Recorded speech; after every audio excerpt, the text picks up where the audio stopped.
সূরা ফালাক। পরম করুণাময় অতি দয়ালু আল্লাহর নামে শুরু করছি। বলুন, আমি আশ্রয় গ্রহণ করছি ভোরের প্রভুর কাছে। তিনি যা সৃষ্টি করেছেন তার অনিষ্ট থেকে, অন্ধকার রাতের অনিষ্ট থেকে যখন তা গভীর হয়, গিটে ফু দেওয়া নারীদের অনিষ্ট থেকে এবং হিংসুকের অনিষ্ট থেকে যখন সে হিংসা করে। সূরা কাফিরুন।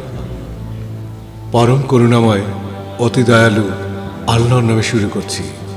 বলুন, হে কাফিরগণ, আমি তোমরা যাদের ইবাদত করো তাদের ইবাদত করি না, এবং তোমরাও ইবাদতকারী নও যার ইবাদত আমি করি, আর আমি ইবাদতকারী নই যাদের ইবাদত তোমরা করেছ, এবং তোমরাও ইবাদতকারী নও যার ইবাদত আমি করি।